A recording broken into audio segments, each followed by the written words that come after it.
एक बार एक राजा था। वो एक बड़े और खुशहाल किंगडम पर राज करता था। उसके पास शानदार पैलेसेस थे, उसके पास बेशुमार दौलत थी, उसकी प्रजा लॉयल थी और उससे बहुत प्यार करती थी। देखा जाए तो उसे खुश होना चाहिए था। उसके पास वो सब कुछ था जो कोई भी इंसान चाह सकता है। फिर भी एक गहरा दुख उसकी सोल में बस गया था। ये राजा कंटेंट नहीं था, ये दुख उसका कांस्टेंट साथी था। ये एक साए की तरह उसका पीछा करता था। ये उसके मन पर भारी बोझ था।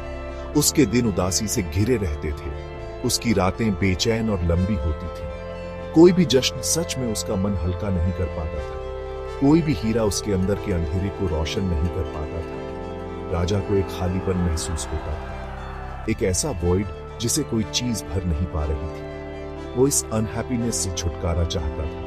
वो अक्सर अपने बड़े बड़े हॉल्स में घूमता रहता था। वो अपने सुंदर गार्डन्स को देखता रहता था। उसे ब्यूटी दिखती थी, पर वो उसे फील नहीं कर पाता था। उसके दिल में एक अनजाना सा दर्द होता था। खुशी इतनी पल भर की क्यों होती है? हैप्पीनेस रेत की तरह मुट्ठी से क्यों फिसल जाती है? वो दिन रात इन्हीं सवालों पर सोचता रहता था। उसे कुछ और चाहिए था, कुछ ऐसा जो हमेशा रहे। समझदार लोगों और दरबारियों ने अपनी पूरी कोशिश की। उन्होंने एडवाइस और उपाय बताए। वो जेस्टर्स और म्यूजिशियंस को लाए, लेकिन राजा की उदासी वैसी ही रही। उसका दुख एक गहरा कुआं था। तसल्ली के कोई शब्द उसकी तह तक नहीं पहुंच पाते थे। किंगडम जो इतना लाइफ से भरा था, वो भी उसका दुख महसूस करता था। राजा को एक सच्चा जवाब चाहिए था, मन की सच्ची शांति का रास्ता। राजा ने एक ज्ञानी सेंट के बारे में सुना।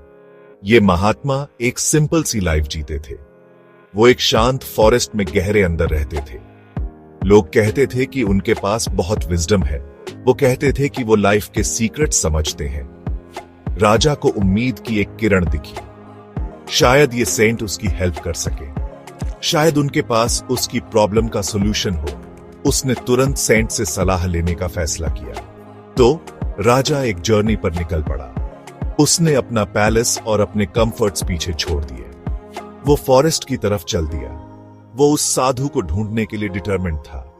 वो सेंट की साधारण सी कुटिया तक पहुंचा।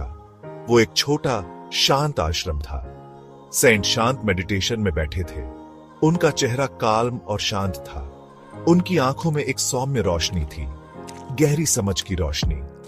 राजा रिस्पेक्ट के साथ सेंट के पास गया। उसने महात्मा के सामने झुककर प्रणाम किया।